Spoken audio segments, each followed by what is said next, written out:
stable, no one hears my scream. This is Carrie Cassidy, Project Camelot, Whistleblower Radio, and we're going to have a fascinating show this evening with John Lear as my guest, which is very exciting. People that have followed Camelot for quite some time will know that John Lear is one of our favorite interviewees, and he's highly popular as well. I can't tell you how many people were very excited when they found out John was going to be on my show tonight. So this is a special treat, and we're going to get with him very, very shortly. John is basically sort of knows how to tell a great story, and he's a real showman on top of everything else. I also want to say that he's an amazing pilot, and I'm just going to read this. This is kind of an old bio that you got here, John. John, are you there? Yeah. So say hi to everyone. I know that they're dying to hear your voice. Hello, everyone. How are you doing? Okay. So anyway, it's just great to have you on the show, John. I'm just going to read the short bio, and then I'd like you to sort of augment it. And I did link it up on our site. So if you go to the front page of Project Camelot, you should be able to click over and look at the bio that I'm about to be reading. Oh, cool. Okay.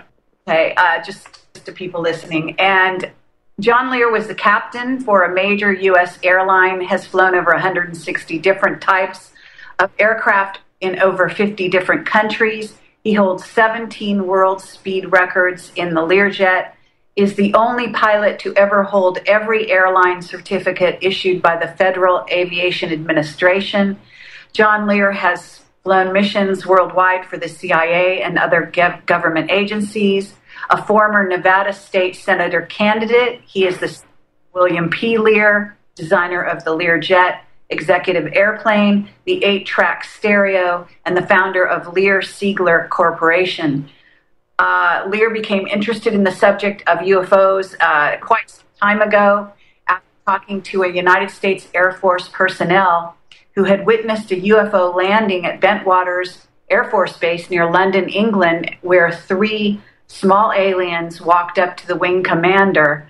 And the long bio goes on for quite a while. I just want to say at the very end, what you say, John, is some of you may be asking why so many airlines collapsed that I worked for and why I got fired so many times. My excuse is simple. I'm not the brightest crayon in the box. I'm extremely lazy. I have a smart mouth.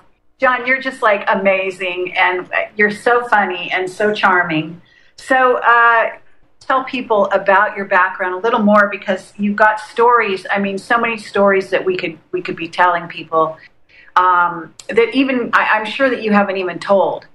So can you maybe back this up a little bit and talk a little bit about how many flights you did for the CIA, both in Vietnam, in Egypt. I think you also flew for Israel's airline. Forget what it's called, El Al or something, or is that the Egyptian airline? Yes, I was just going to say that during the Vietnam, what I did was one of the things I did was ferry the Cessna 02B aircraft from Wichita, where they were made, to Nha Trang in the Republic of Vietnam, and that contract lasted for 4 years, and we took over about 360 of those airplanes, and they're used for forward air control, and they had 4 different types of transmitters and receivers in them for all the different frequencies that were used, and also they had wing mounts for rockets that the forward air control guy could, if he spotted a target, he could fire that rocket in, and then the aircraft that he was calling in could fire at the ground, and all kinds of little things. They had a gun sight on it that they used for those rockets, and while we didn't have any rockets ferrying over to Vietnam, we did use that gun sight because they'd give us these box lunches, and there was a little can of soup in there, and the can of soup just happened to fit in that little gun sight, and we'd turn up the reticule light on it, and it would take about 4 hours to warm up, but we'd have some warm soup after about 4 hours. But that trip from Wichita to Nha Trang took about 65 hours. And the route that we took is we'd leave Wichita, and we'd make one stop between Wichita and Hamilton Air Force Base, which is in San Francisco, and we would check our oil consumption, and then we would go from Hamilton Air Force Base in San Francisco to Honolulu, or Hickam Air Force Base, as it was called, and that trip took about 19 hours, and of course we were solo in the airplane, so it was a long flight. But I remember that when we used to land there at Hickam, it'd usually be at night about 10 or 11 o'clock, and we'd pull into the ramp there, and the colonel that met us was Colonel Burgess, and he'd have a cold Heineken's ready, and he'd put it right through the little window there after we shut our engines down, and we'd have a nice cool Heineken's. But from there in Honolulu, we'd go to Midway, which is about 1,000 miles to the northwest of Honolulu. And from Midway, we'd go to Wake Island. Wake Island was fun because it had a neat old bar that was there from the old Pan Am days when they used to fly the Pan Am boats. And they'd stop there for a fueling stop. And then from Wake Island, we'd go nonstop to Guam. And there's two airports on Guam. There's Anderson Air Force Base, which was the SAC base, and then there's Agana, Navy Agana. But we used the SAC base, and we'd stay overnight there. And then the next day we'd fly to Manila to Clark Air Force Base. And Clark Air Force Base, you can always tell when you're getting closer to the action, to the war, because the decibel reading of the Officers Club is about 10 decibels higher than normal. But we'd leave Clark, and we'd go across the South China Sea into Nha Trang.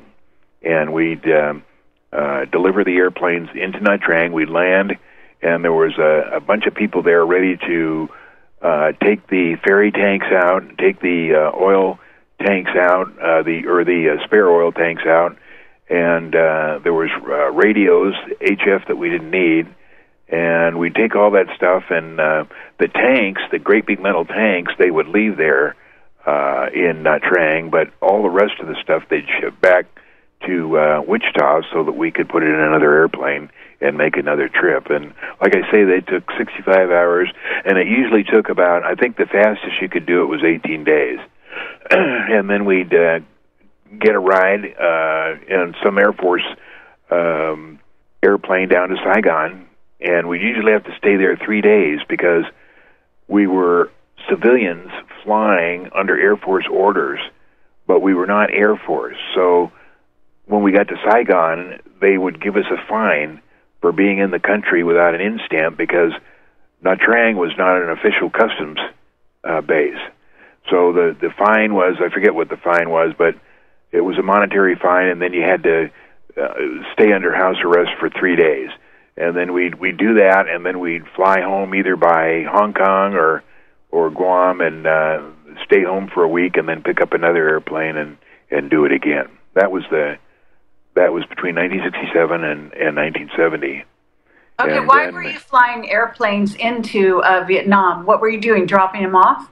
Yeah, they were forward air control planes, and they were used to fly over the enemy and sight the enemy so that he could call in strikes from other aircraft like F-4s and F-105s and just all kinds of other strike force aircraft, and he would tell them where to strike. I see.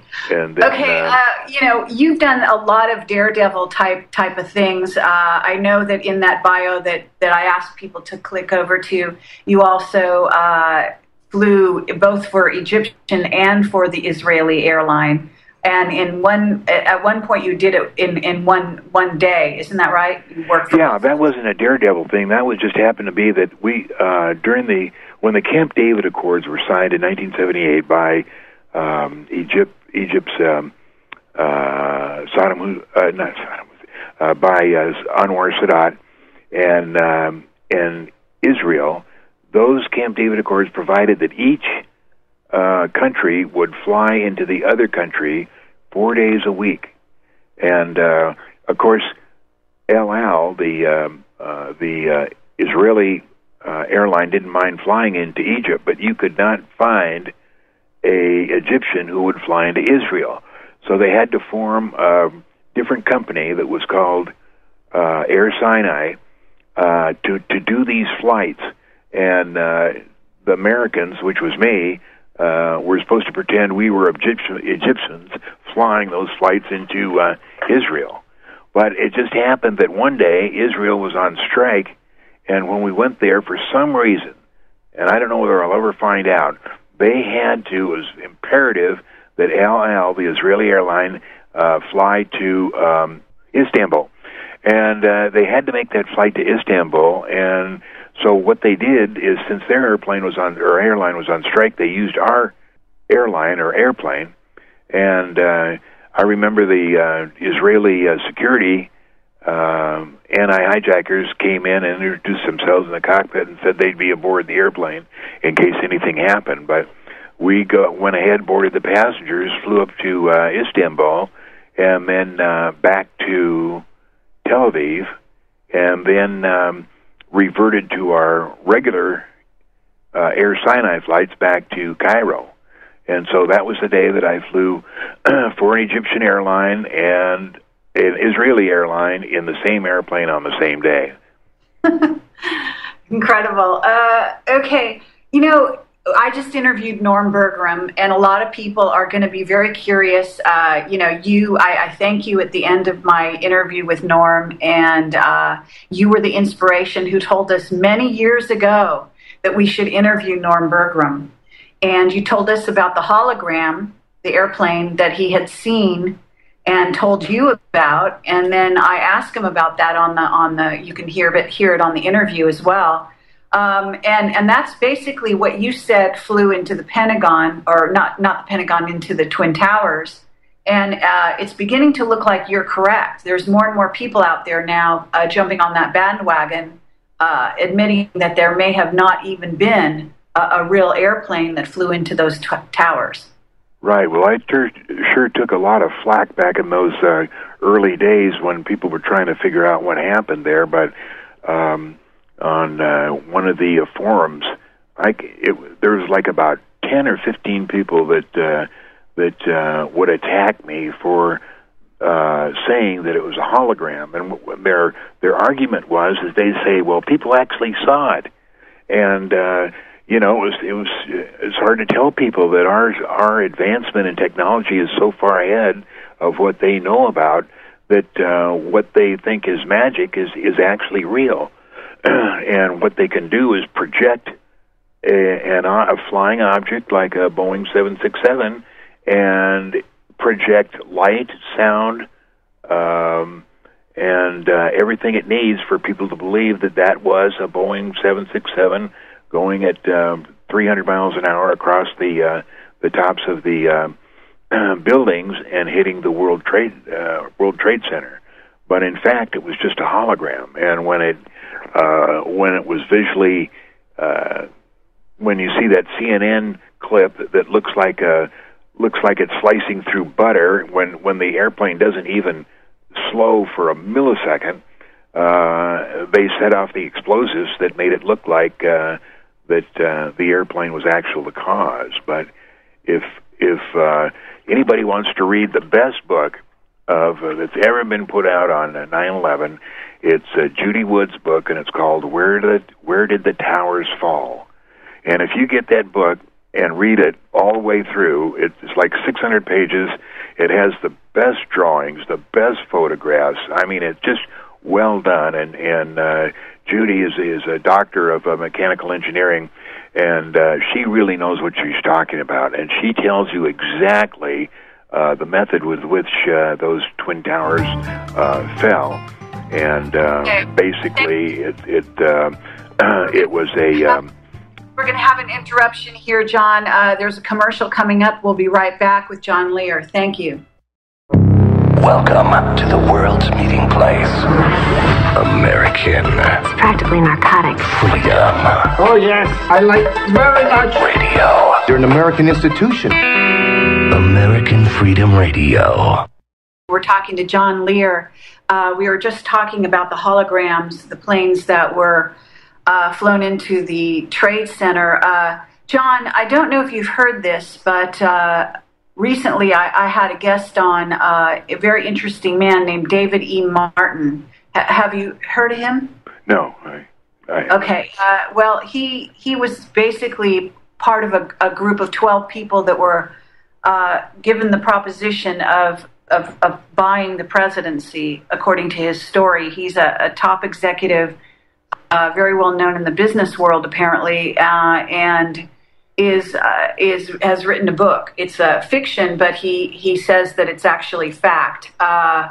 He wrote it in the form of a novel. In that book, he says that what happened in 9/11 was that there were gamers that were hired by the powers that be to actually to fly the planes into the Pentagon and into well, I don't know about the Pentagon because as far as I know that's a missile, but into the Twin Towers and the one that crashed in I think it was Pennsylvania. And that they were actually, they didn't know what they were doing. In other words, they were given a game kind of scenario, a virtual scenario to see if they could do it. Now, I've also heard recently when I was at Conspiracy Con, I'm afraid I don't remember his name, but he was talking about the hologram theory, but he augmented that by saying that there were drones that were flying alongside the hologram type of things, and that they were actually cloaked with invisibility, and they were what provided the sound effects. That's why the sound effects of the planes flying into the Pentagon, into the Twin Towers, were so real, is because they really were planes there, but they were flying, I guess, above the holograms, and they were supplying the actual sound effect. And they were being flown by, at least according to this guy, David E. Martin, it sounds like possibly they were being flown by gamers. Does this make any sense to you? No, because the hologram itself contains the sound and the light. They don't have to provide sound for it. But the World Trade Center was destroyed by beams that it was actually a molecular dissociation, which it reduced the molecular makeup of concrete and steel down to a size of initially to 38 microns, and then it just actually disappeared. That's why there was no wreckage, or very little wreckage, of the World Trade Center. It was just like one story of concrete and steel. There was hardly anything left, and all that dust in Manhattan was the dust, the 38 micron size dust of being disintegrated by this weapon.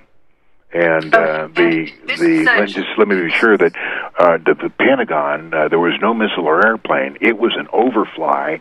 Actually, the airplane 757 came down north of the Citgo station and went down to about 100 feet and then climbed away and either went to Andrews Air Force Base or someplace else.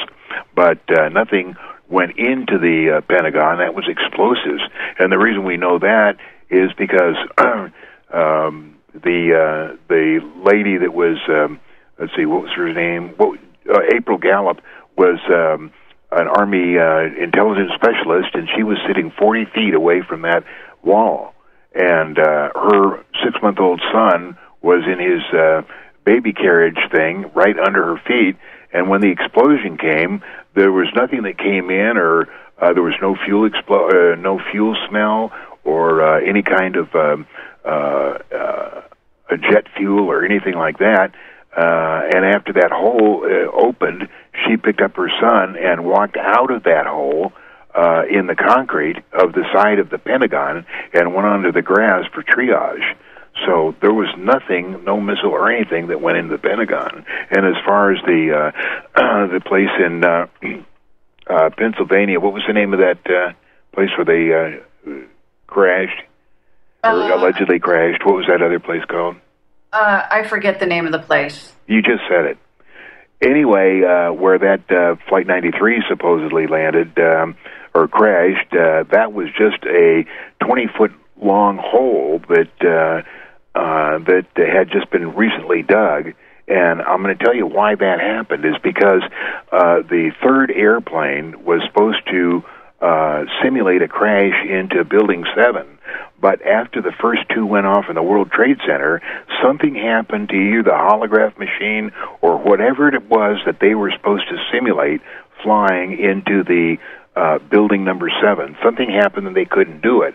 So now they had to fake another crash site, and so they went down to this other place, I wish I could remember the name, and simulated that crash site, and it took them 6 hours to do it. So the crash into the Building 7 was supposed to happen at 11, and at 5 o'clock, they let the news reporters into this other place down in Pennsylvania, and tried to say that that's where Flight 93 crashed, but there was no wreckage at all.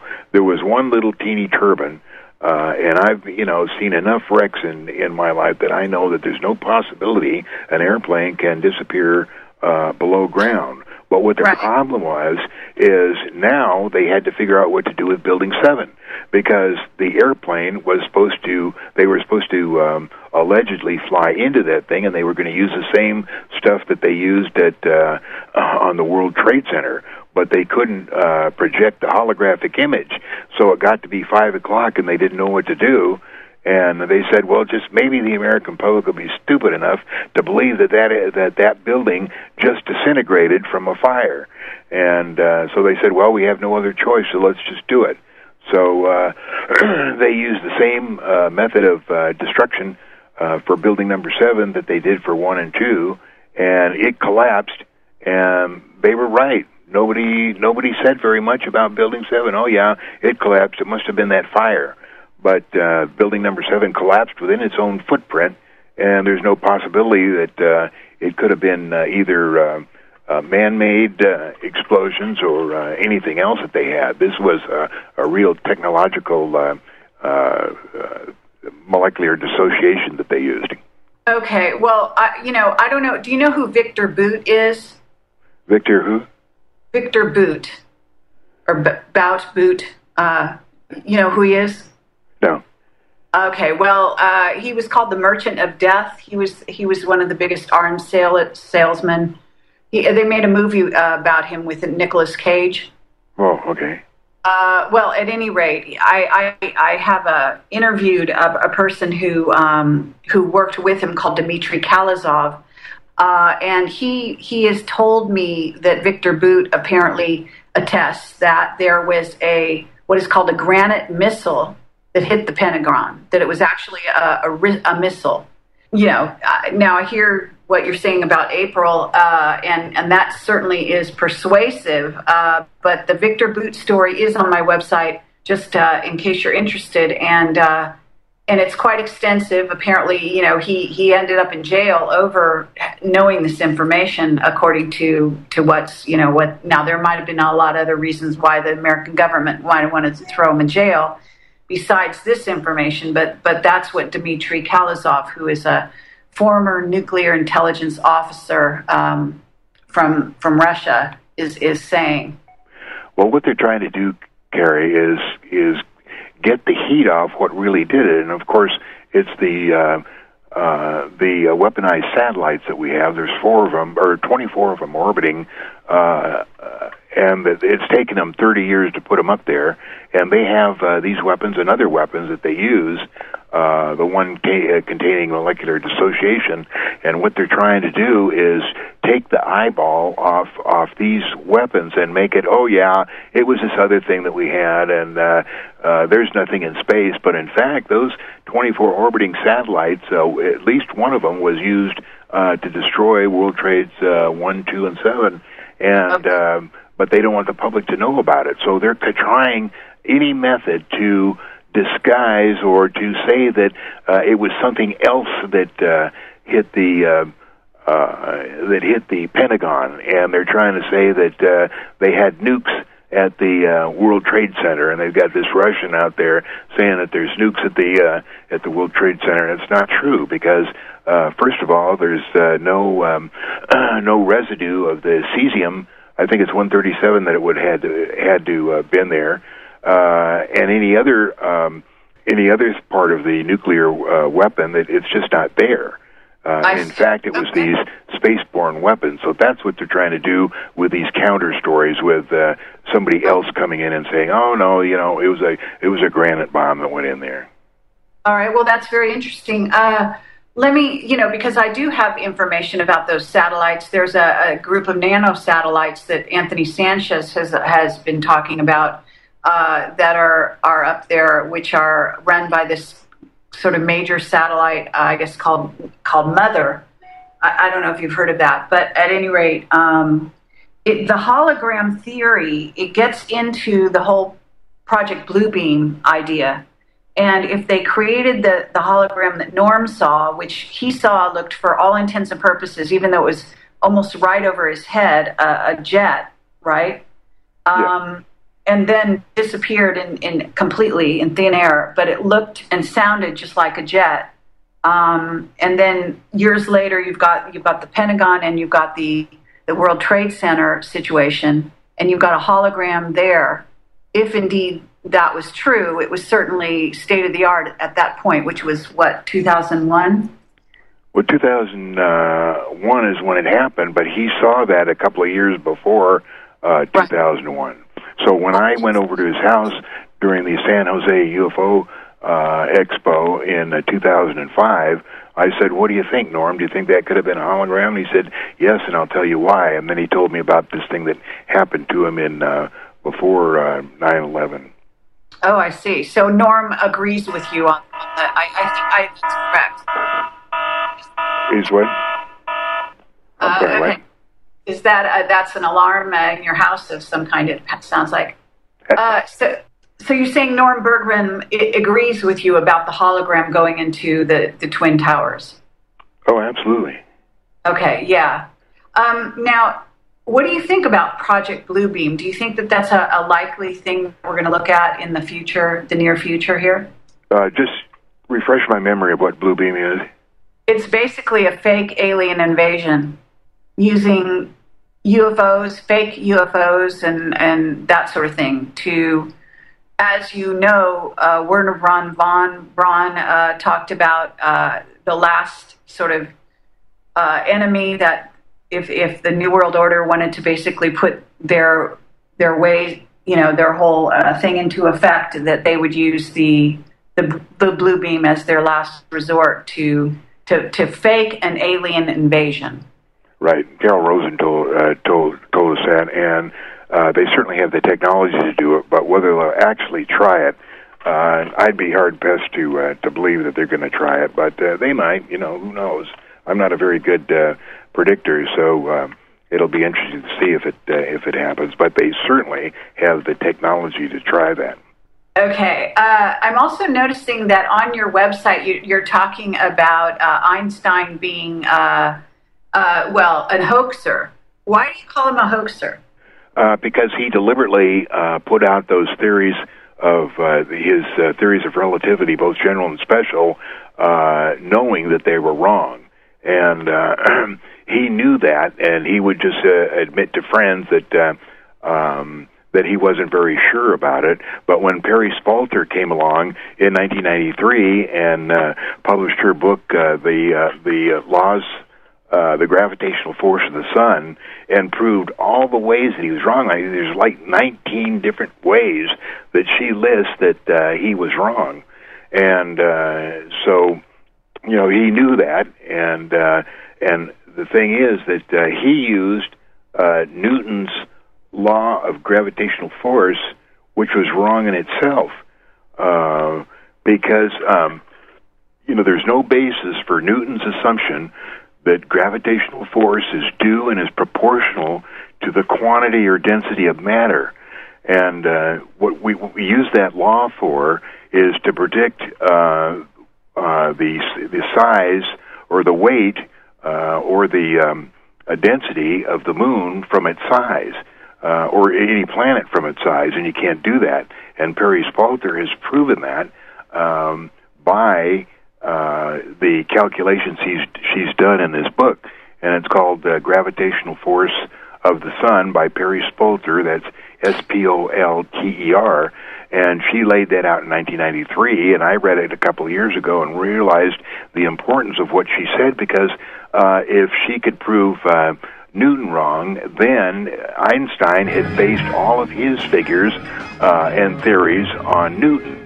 So that would make all of his stuff wrong. And so what happened when CERN spent $19 billion on that collider over in Geneva, Switzerland. We got a commercial. We'll be right back. And right before the break, you were about to say something about CERN. Yeah, I was trying to say that mainstream science, they're trying to protect the fraud of Einstein's theories, both special and general, and also Newton's law of gravitational force. And what happened over at CERN is they spent $19 million trying to find the Higgs particle. There is no such thing. What the actual smallest a particle that we know about is the SMU, the singular mass unit, and that's the initial building block of quarks, which then build neutrons, electrons, and so on from that. But what happened at CERN is they actually found that neutrinos went faster than the speed of light, and somebody there released that information before they knew what was happening, and that in fact was the truth. And so what they had to do is 2 weeks after, they had to go and cover it up, and they say, oh no, it really didn't go as fast as the speed of light, it was a wiring problem. But it was not a wiring problem. Neutrinos do go faster than the speed of light, just as superluminals do, and just as anti-mesons do, and just as Cherenkov radiation. And I'm just telling you that the reason that they're coming with that story is to protect the bad information that we're getting. And the reason we're getting bad information is because the ETs who have control are trying to keep us in the dark ages, and they don't mind giving the government and the secret operations advanced technology, but they don't want the public to have it, and they don't want to have the public have any really new stuff that would electricity that would be cheaper, except the ECAT system. Now, the ECAT system was developed over in Italy, and that's the first almost free energy unit that has been developed and is coming out. And if you'll just Google ECAT, you'll see the developments they have made over in Italy. But what they're, basically the thrust is try to keep us in the dark ages when another ET force is trying to help us, but they can't get in. Okay, well, that brings us around to what exactly is going on here on the planet, and you're sort of, I believe you're in a position to know. Didn't your father work for MJ12, or he was a member?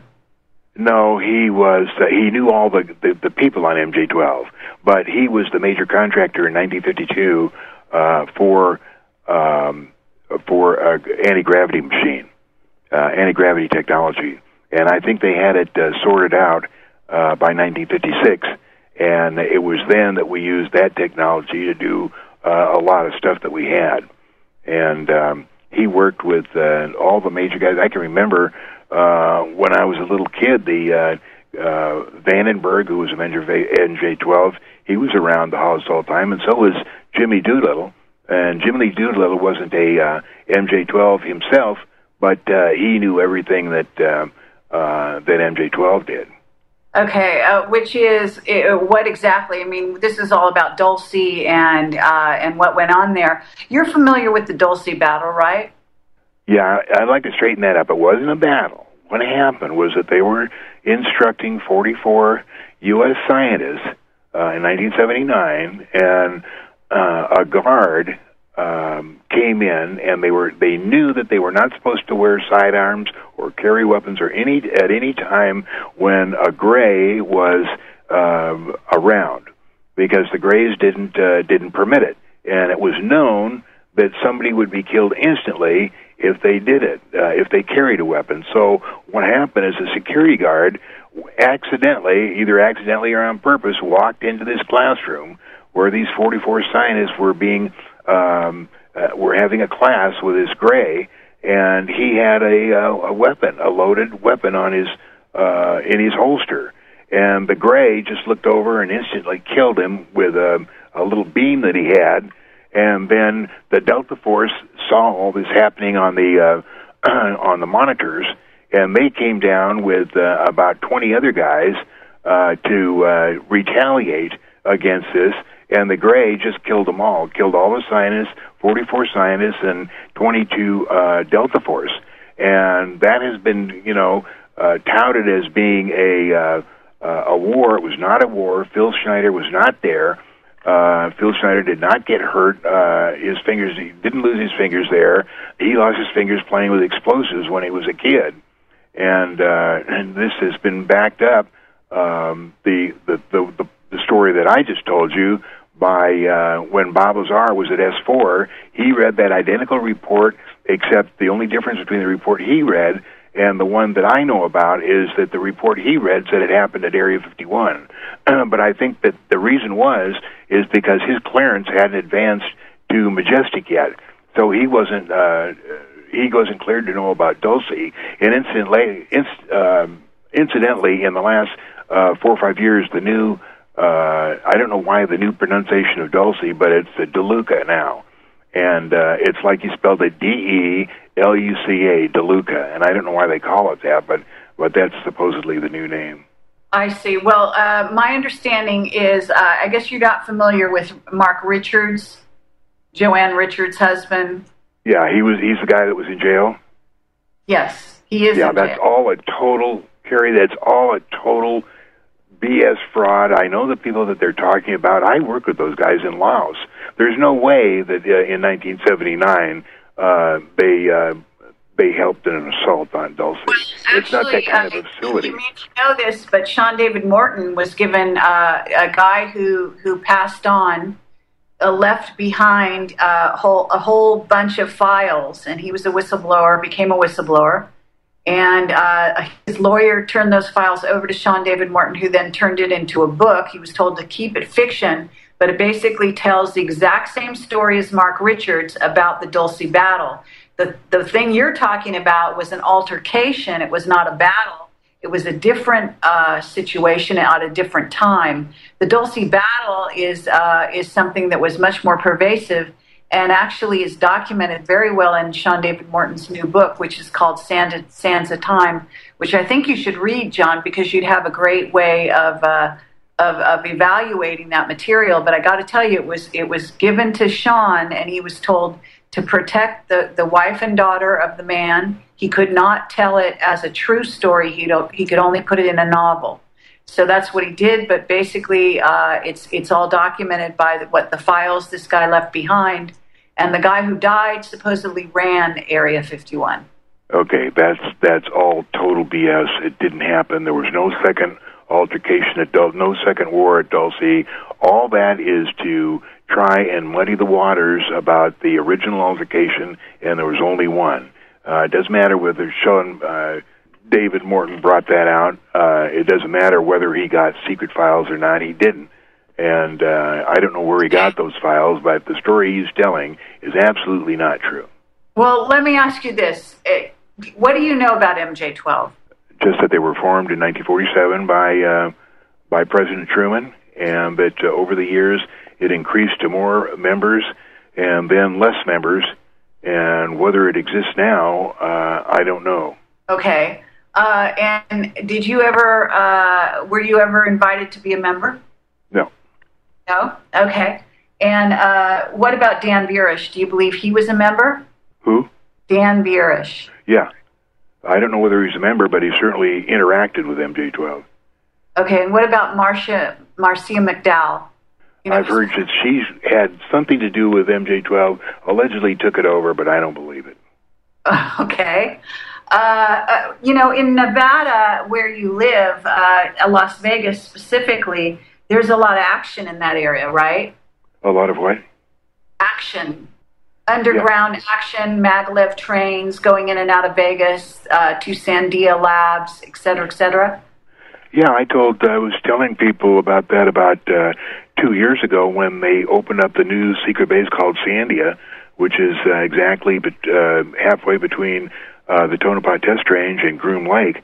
And I watched them build Sandia from 1980 because that's when I was flying over the test site doing the monitoring for the underground nuclear tests. And I watched them take the top off that one mountain on Paiute Mesa and put the facility in there and then put the top back on. And then the problem they had was it was 90 miles away and they couldn't use any more 737s. They didn't want people to be suspicious that there was a new facility, but they had to get 3,000 workers there, or 2,000 workers there daily. And so that's when they built the underground high-speed train that went from McCarran, where the special operations and the... Okay, John? Yeah. Okay, you just cut out, so, we're being monitored, as you can appreciate here, and we'll be right back. And we're talking to John Lear. We were talking about Sandia, and you were talking about them taking off the top of the mountain and basically building the base in there. What do you think they're doing at Sandia at this point? I think they're moving NORAD there, but I don't know for sure. But what they did is 20 years ago, they were building these very deep, 1 mile deep, circular, what do they call them? Barracks or place to stay. And we knew one of the guys that was driving a concrete truck down there, and they were a mile deep, and each one would hold, I think, 25,000 personnel. And then right near there is when they were also at the same time building Sandia. And so the problem with Sandia is they couldn't use more 737s, and they couldn't use more buses because it would let people know that more people were required up there. So they made this underground high-speed train that goes from the Luxor, goes up and stops at the Bellagio, and then takes about 10 minutes to get up to the Sandia. And I think it goes other places. But what happened is this thing was almost exposed in 2004 because most people remember that the Bellagio was blacked out for 3 days.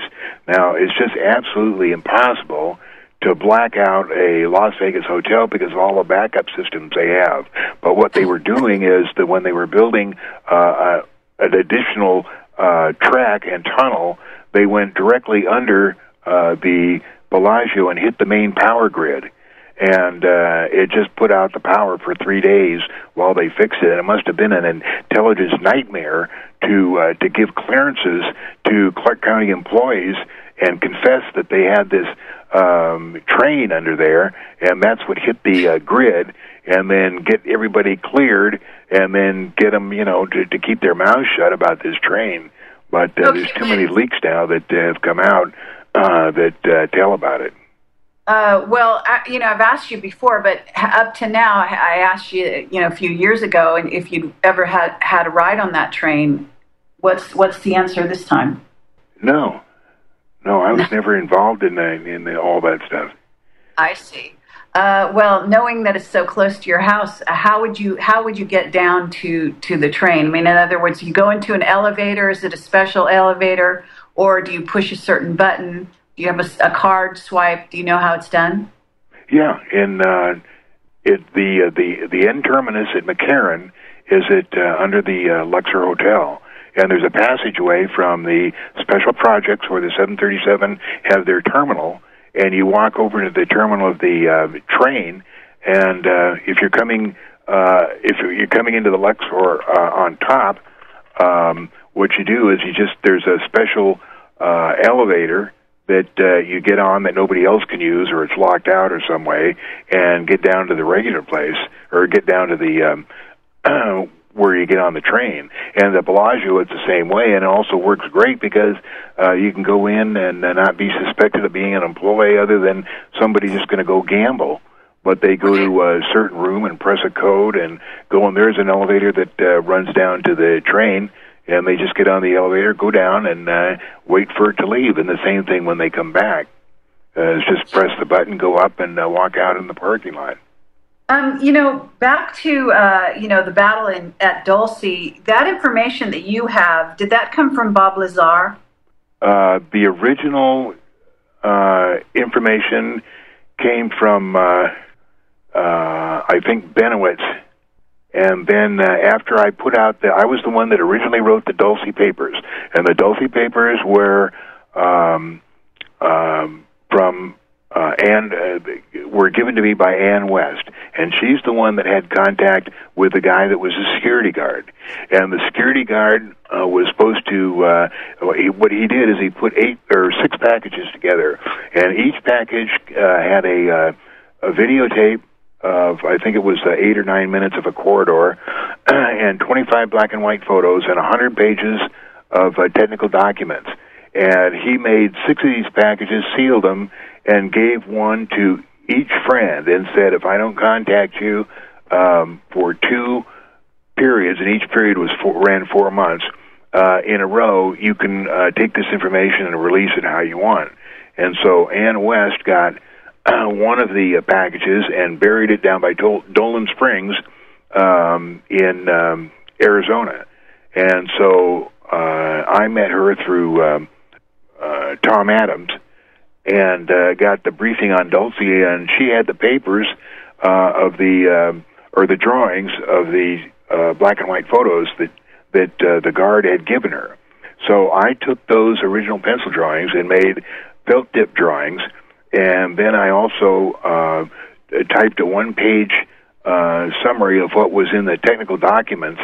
And the reason you know that it's mine is because that is typed with an executive single-space IBM typewriter. And you can match with it. People don't have that thing anymore, and I still had that at that time. So anyway, I sent that out, and this was like in 1987. I sent that out to a bunch of my friends, and eventually they became known as the Dulce papers. So that's where I originally found out with Dulce and about the altercation. But then later, a year later, is when Bob Lazar went to work at S4, and he saw a report on the altercation, but it said it happened at Area 51. And, right. You do admit that could have been planted. Where? For Bob Lazar to look at. They didn't trust Bob Lazar at all. So they could have planted that report. Isn't that right? Why even mention it?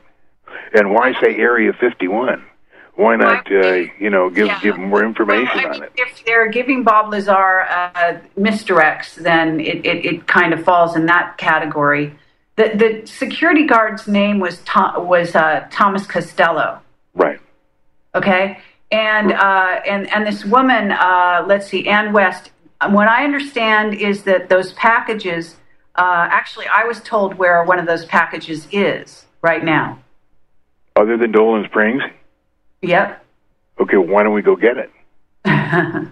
Well, some people have tried, and it's in a very inaccessible area. I'll bet you it's not any other place than Dolan Springs, because that's where Ann West hit it, and that's where Bill Hamilton and a few others have made extensive... what happened is he quit making his 4-month reports, I think, in the middle 90s, and that's when they started to go and check. But I'll bet you it's not a different package than Ann West had. Well, I don't think so. That's not the story I heard. But at any rate, let me ask you this. In terms of MJ12, do you know who the members of MJ12 are now? No, as a matter of fact, I think a couple of years ago, and my information comes from Burrish, McConnell was the head of it, Admiral McConnell, and then supposedly some of the current presidential appointees had positions on it, like the CIA director, and supposedly Cheney had a position on it, and supposedly Carol, what's the prime minister? Thatcher. Carol Thatcher was on it. Yeah, she's the daughter of Maggie Thatcher. Is that it? Yes. Yeah, my understanding is she was actually the head. The head? Oh, well, no, I didn't. I thought she was a member, but why would she be the head? I have no idea. I don't know much about her. Mike McConnell is I don't know. Is he the DCI? What is his title now? Do you know? No, when he left MJ-12, he went to do something else, and was supposedly trying to get people to release the information about MJ-12 and everything that was going on, and then I lost track of that. Oh, I see. Okay. What about Bobby Inman? Bobby Inman, I saw an interview with him last night, and I was shocked how old that guy's gotten. But Bob Exler was the first one to approach him about his attachment to MJ-12, and that's a whole long story. And Exler and I had some interesting times exploring around the Northeast U.S. And different places that he went. And then in 1991 or 92 is when Exler walked into EG&G and asked to see an alien or something like that. But the story he tells is absolutely fantastic, and the stuff is beginning to be true. But he ended up going down to Houston, getting in a black helicopter, going out into the sea from what's the east or west of Florida there? What do they call that portion? Anyway, there was the towers out there, landed in that place, and there was big hangars, and they had radar screens that was showing the different place where the saucers were coming in. It was a really interesting story. But anyway, that's where that's what Exler and I did. I know that one of our interviews you do cover what you did with Bob Exeter and the whole story that you went to Washington, D.C. and this whole craziness that went on there. But just out of curiosity, in terms of the situation we're in on the planet right now, you know that my latest interview with Norm Bergman, he talked about the craft in the rings of Saturn. And he said that he believes that they are on their way here. No, that's his theory, but that's not true. Nobody's coming here for anything. We are the product of aliens who designed, who thought us up, designed and built us, and put us here on Earth. And this is many hundreds of millions of years ago, and what they do is they just keep producing humans, and there's 1 billion times 1 billion other Earths where there's humans in the same thing, same program. What we're specifically supposed to do on Earth is to mature our souls. When we're given a soul, we have to mature the thing because it was so big. As a matter of fact, let me just tell you what Sleeper says about it. The souls are forged in fiery hearths of the universe and are tempered by lifetimes of experiences on places like Earth. Only when they reach an automatic alignment to integrity without envy, hate, or greed are they released from the nurseries of evolution. Some have difficulties, some never make it, and wallow around in the depths of what we call evil. If a person is still asking, why do I have to have integrity without envy, hate, or greed, then he or she is still in the early stages of development. The truth is they do not have to do anything. The decision is their choice. The soul is one heck of a thing, more powerful than 1,000 supermen, more fantastic than all the wonders of the world and even the galaxies. It's big, very big. It's so amazing they can squeeze all that into a clueless human brain.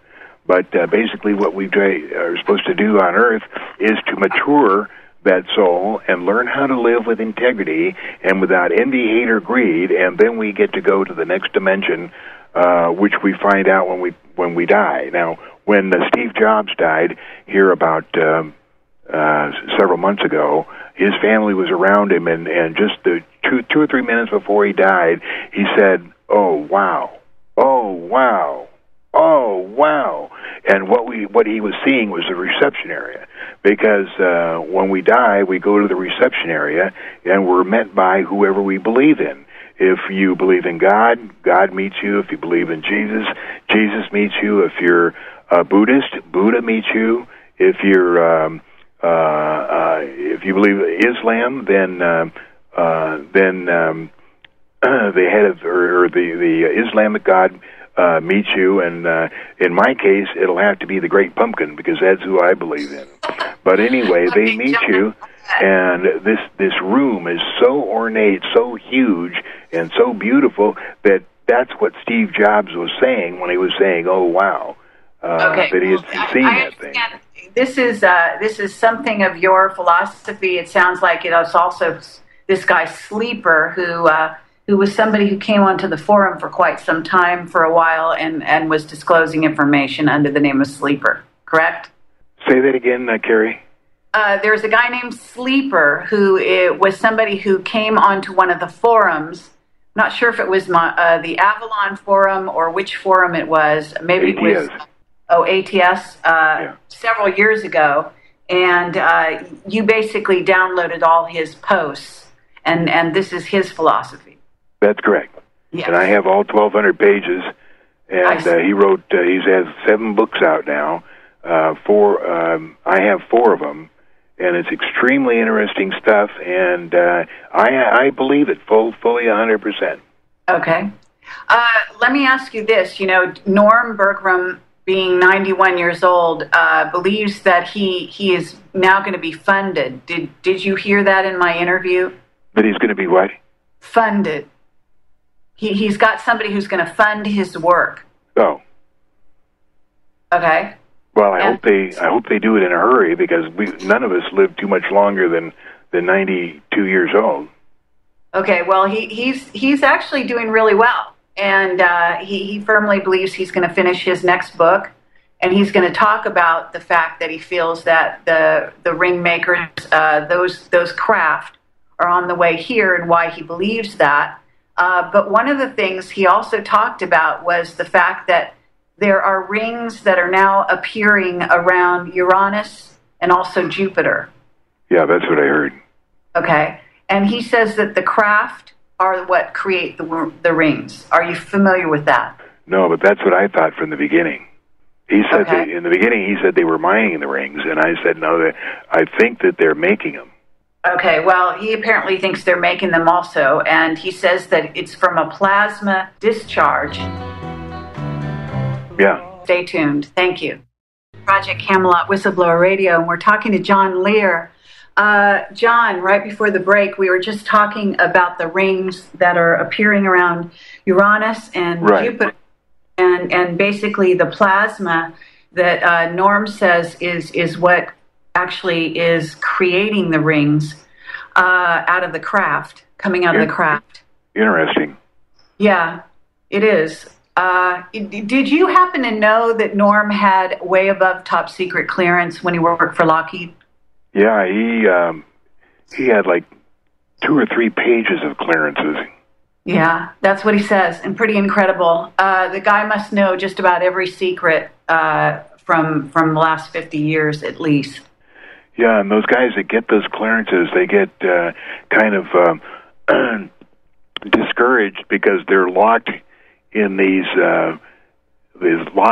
rooms, and they're not allowed to share their information, and they feel like that if they could react with whoever is building what they're working on, that they could make they could do a better job, but they're completely removed from anything else, and they just work on those.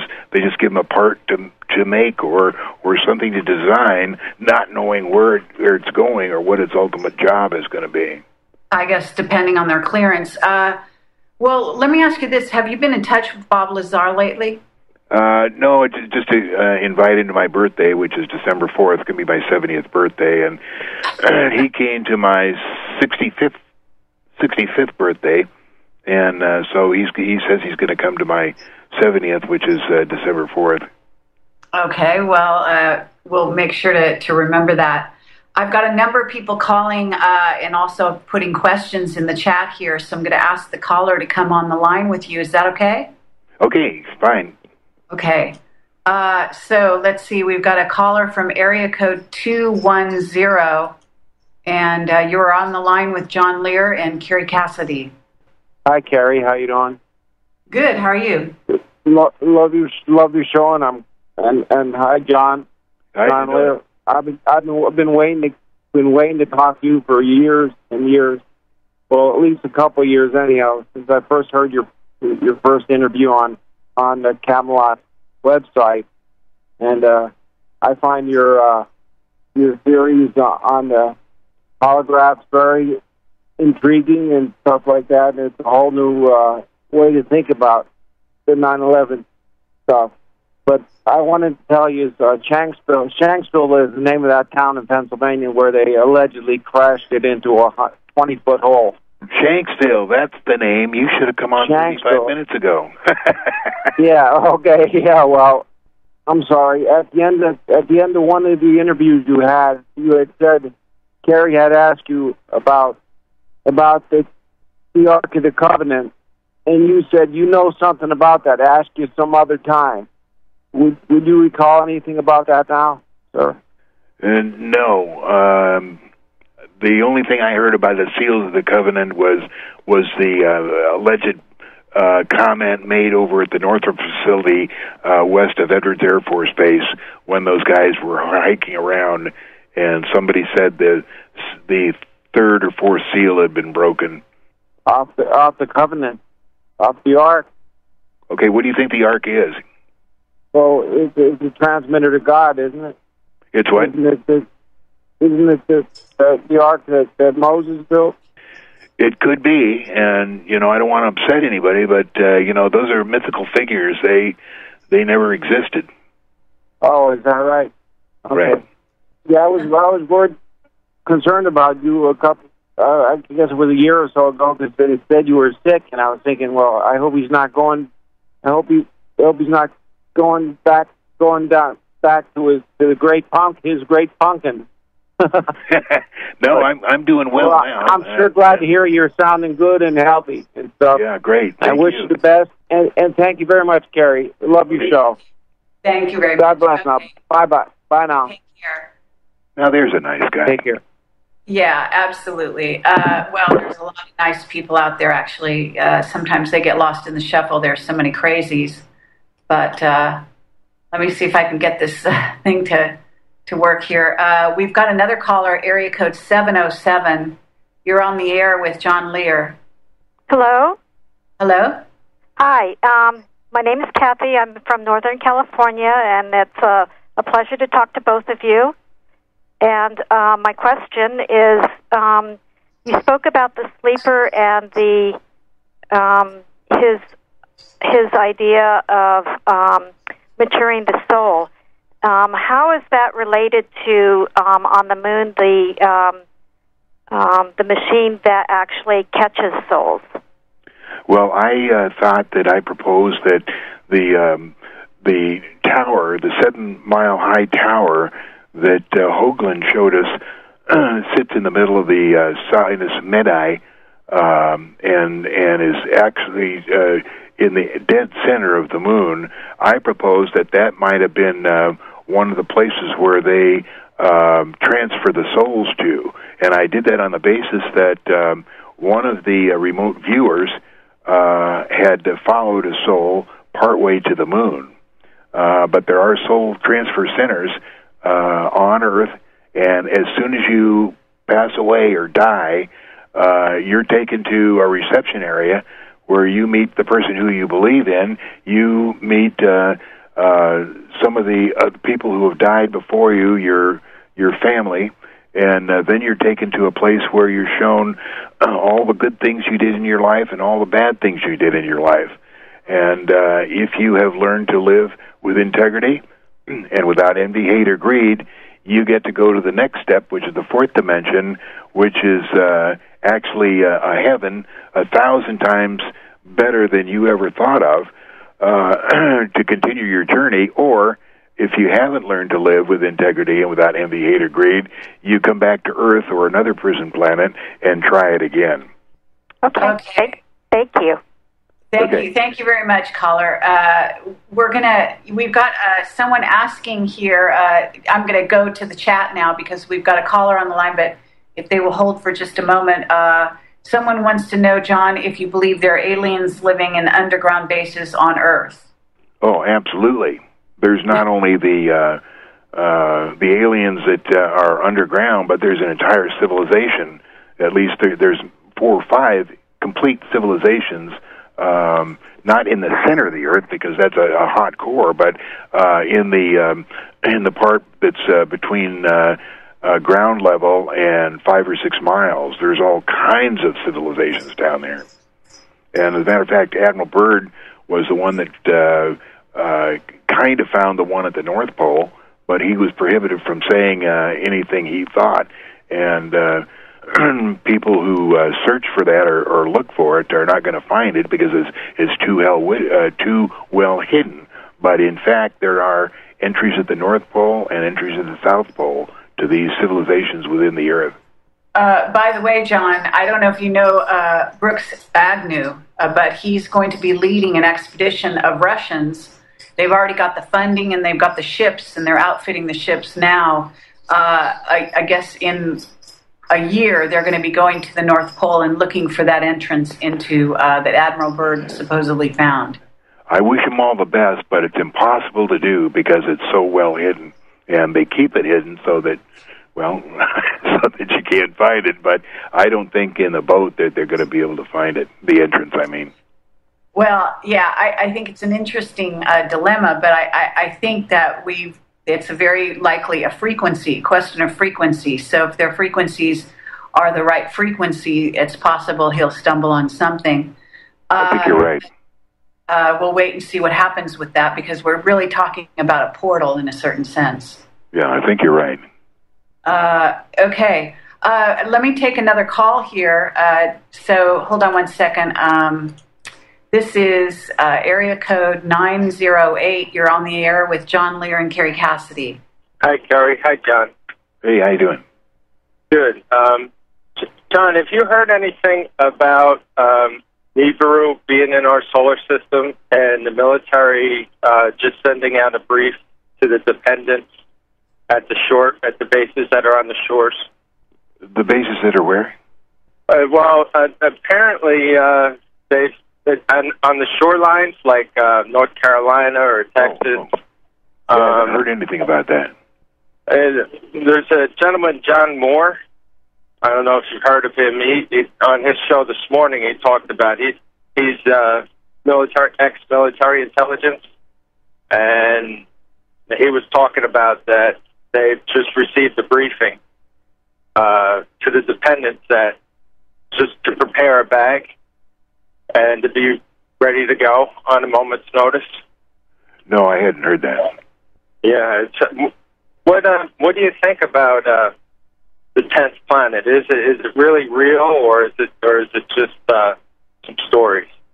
I don't know. I do know there's 40 planets in our solar system, and we only know about 9, which is including Pluto, which has been downgraded from a planet.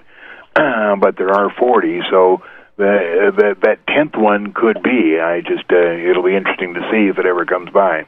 Well, just FYI, both of you, Courtney Brown has done a remote viewing with a team, and they claim that Nibiru, or what was the 10th planet back then, was exploded, and they remote viewed it, did quite a bit of study in it, and they're going to be doing a live stream with me that's going to explain all their research and what the team came up with. That does not mean that there's not a second sun. John, what do you think about the second sun theory of our solar system? In other words, it being a binary star system. Well, the predominant occupation of the universe is with binary suns, so I wouldn't be surprised that we don't find one. But I haven't heard out of a second one, but I've heard of the 40 total planets in our solar system. Okay, caller, if you don't mind, I'm going to go on to the next caller. Is that all right with you? Oh, yes. Thank you very much. God bless both of you. Thank you. Bye-bye. Okay, so let's see. Would you say that Israel was involved in 9/11? Someone is asking. I don't know for sure. That's a careful answer. Yeah. All right. Let's take a caller at this point. Area code 520. You're on the air with John Lear and Carrie Cassidy. Yeah, this is Jim from Marana, Arizona, and I'm just south of Pinal Air Park. And John, did you ever fly into Pinal Airport Park when you were a pilot? Yeah, several times, and it was when Evergreen still has it, right? As far as I know. Yeah, it's an extremely interesting place. I went in in 1993 to pick up an Air Canada L1011 to fly it to Cambridge, England, where it was going to get modified to use for the Pegasus launch craft, the Pegasus rocket. And it was interesting because we checked into our rooms and we had dinner, and then we went to bed. And about 3 o'clock in the morning, I heard all these helicopters start up and operate around. And I had never seen any helicopters when I drove onto the base. You can see the flight lines. And I heard later that they have a tremendous amount of underground hangars there where they keep those helicopters. And what they do with them, I don't know. But it sure is an active place. And when I checked out in the F-104 Starfighter here in 1998, I flew down there, and we did a couple of touch and goes at Marana. So I haven't kept up with what's going on, but there certainly are a lot of spooky things going on in Marana. Where is that located, John? Pardon? Marana. Where is that base? Marana is between It's Tucson in Arizona, north of Tucson. Yeah, north of Tucson. Between Phoenix and Tucson, just along the highway there. I see. And another question, John. I'm a pilot. I have a plane at Marana Airport. Now, I've never landed at Pinal, but there's a lot of talk that they're flying missions for the chemtrails out of Pinal Airport. Do you know anything about that? No, I don't know. They should be flying them out of somewhere, but I don't know exactly where they're flying out of. Do you know anything about the chemtrails? No, that's a confusing area for me because I've looked up and I see what people are calling chemtrails, but I don't know whether they're actually there or not. Okay. Okay. Thank you, caller. I'm going to let you go so we can get someone else on here, and we'll be right back after this break. And we're talking to John Lear. I don't know if you heard that bit about the president going into a room and them showing him a film of the Kennedy assassination from a completely different angle. I thought that was really very funny. Probably very true. At any rate, John, you still there? Yeah.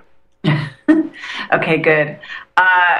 There's a new vortex that they've spotted. Someone is just sending this through to me here. I don't know if you heard about the vortex that's appearing on the Saturn's moon Titan. Oh, really? Yeah. I'll have to take a look. Yeah, I'll send you the link in the email so you can take a look. Okay. Very interesting at this point.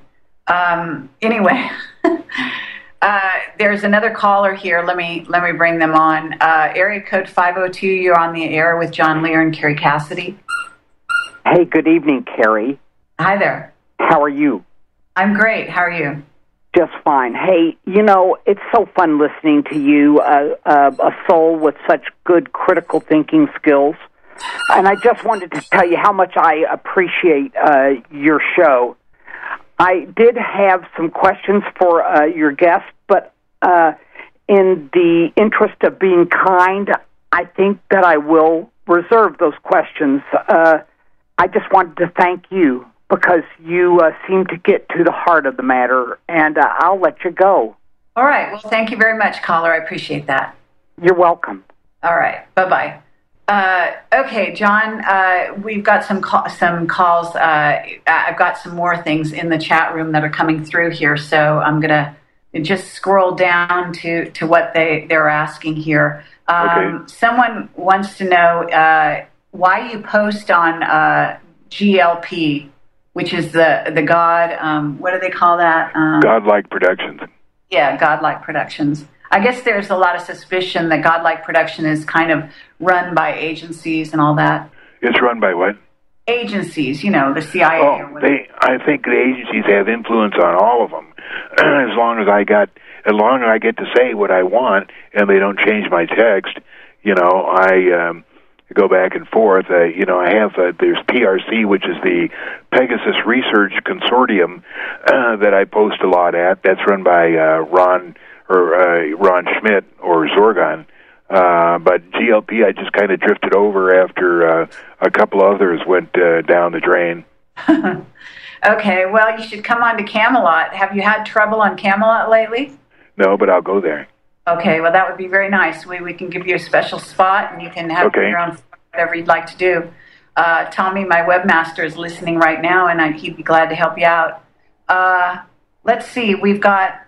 Do you think that the Vatican is liaising with the ETs? Is it what?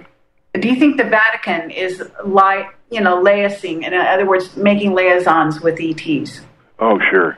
Yeah, they're the ETs liaison with everybody. Okay, you want to describe all the higher organizations. You want to describe the various races you're aware of? Okay, there's the one. Well, it's hard to the Greys that everybody knows about that do the abductions. Now, what they are is they're glorified robots, or what they call programmable life forms. Yeah, that too. Yeah, the programmable life forms. And what they do is they do the gopher work. Go for this, go for that. They do the abductions that they pick up the people when they're or humans when they're 3 years old, 7 years old, and 13 years old. Take them to the moon, do the checkups, and bring them back. The whole operation takes about 45 minutes. And if you had a switch that you could turn on the lights on a saucer during the day, the sky would be black. There's so many of them doing so many abductions. But so the Greys are that, and the human forms are pretty common throughout the universe, but there are other ones. And Sleeper was telling us about, somebody asked if a monster like in Alien, said if that was real. He said, yeah, that was real, but also there's ones that are much worse than that. So he said there's every kind of entity that you can imagine. Okay, well, and you're aware of the reptilians, the various races of reptilians? Yeah, the reptilians were here before humans were, and apparently there's some good and some bad, but they say that some of the female reptilians are absolute knockouts. Okay, what about the Nordics? Have you had any exposure to the Nordics, John? No, just having heard about them, and that's what the Exler saw down in that Houston bar, where the Nordic walked in and he saw the vertical pupils, and the Nordic reached in from across the room into Exler's brain. He could feel him search around in there and pull something out, and Exler said it felt like he was pulling a donut out of his head. And so the Nordic took it from across the room, ran out the bar, and Exler ran out after him, but lost him going down the street. That was part of that whole thing that went on down there in Houston. That was when he was taken to the anti-gravity chamber at one of the airports down there, where they could practice space missions just on Earth. And you'd step into the thing, and it was anti-gravity. Everything was floating around. You could float around. And like I say, this was back in 1991. Okay, you believe we have superluminal craft that are going outside the bounds of the solar system at this time? No, we don't. Aliens do, but we don't have them. And we can't make the trip because our bodies are not suited for it. Uh-huh. And what about jump rooms? You believe in jump rooms, such as jump rooms? Don't know. I've heard all the stories about the jump rooms, and I just can't believe that we're doing that we are participating in that. How about time travel? Do you think that we're doing time travel? No, we can't do that. Humans can't do that. Mainly, Earth and the solar system, this solar system here, with all our 40 planets, is just an illusion. It's made up. That's why people will say that they were sitting in their living room, and in the middle of the living room, right in the air, a door or a window opens, and an alien pokes his head out, looks around, and then brings his head back in. The door closes and then disappears. That's because Earth and everything around here, or everything that we see, is an illusion. That's why aliens can walk through concrete and steel walls, because it's just an illusion. When we die, we go into reality, and some people that have the NDE experiences or come back from having almost died, saying that is reality. This is just an illusion. Okay. To get back to Marana, I guess that's the base where you guys were talking about in Arizona? Yeah. I got somebody who's asking if you could elaborate on the spooky things that go on out at Marana. What did you mean by spooky? I was just calling up the history of Marana and the fact that Evergreen has it. There are just so many different things that go on there, and no information coming out. As far as spooky, I'm just talking about the helicopters that came out at night, but not in the day, and you couldn't see where they came out, where these hangars were, because they certainly weren't above ground. This person says that Prince Harry went there to train. Do you know anything about that? No, he was training in the Harrier, I think, but I don't know what he was training in helicopters or what he would have been training at. Have you ever been called up to go back into training people in planes and various craft? No, I'm too old for that. Really? Yeah. I'll be 70 December 4th. Hope you can get to my birthday. And to be there. I'll let you know exactly what day it's going to be on. But no, I'm done with that part. Okay. Let's see. Okay, I'm trying to see if there's any last-minute questions here that I'm missing. Okay, and while you're doing that, I just want to remind people of this book that Judy Woods wrote. It's Where Did the Towers Go? If you buy this book, you'll know everything you need to know about 9/11. And then the book that Sleeper we're talking about, his real name is Lou Baldin, Baldin, and you can find his books on lulu.com. And if you want to read a book about exactly what they found in the Roswell craft, buy the book he wrote called In League with a UFO. It's fascinating, just fascinating. Okay. Did you happen to hear about this new whistleblower coming out of the CIA called Chase Brandon? No, I don't think so. Okay, well, this is just in the news the last few days, and I had it on my blog. Apparently, he's saying that he saw some information. He's saying what? He saw some information about Roswell while he was working for the CIA. Okay, they're still trying to push that down. The military is still trying to. They haven't let up at all. They're trying to discredit it, and believe me, it did happen. It was real. Okay, thank you so much, John. It's been a joy to have you on the show. I know everyone's enjoyed it. Everyone can go visit your website, Living Moon. I believe that's still your website. Is that correct? Yeah. Okay, lovely. And hopefully we can do this again real soon. Okay, thank you for inviting me on, Carrie. All right, you take care. Okay, bye-bye. Bye-bye. No rules, no rules, no taboo topics, no taboo topics, no fear of doom, no fear of doom. We are American Freedom Radio, American Freedom Radio.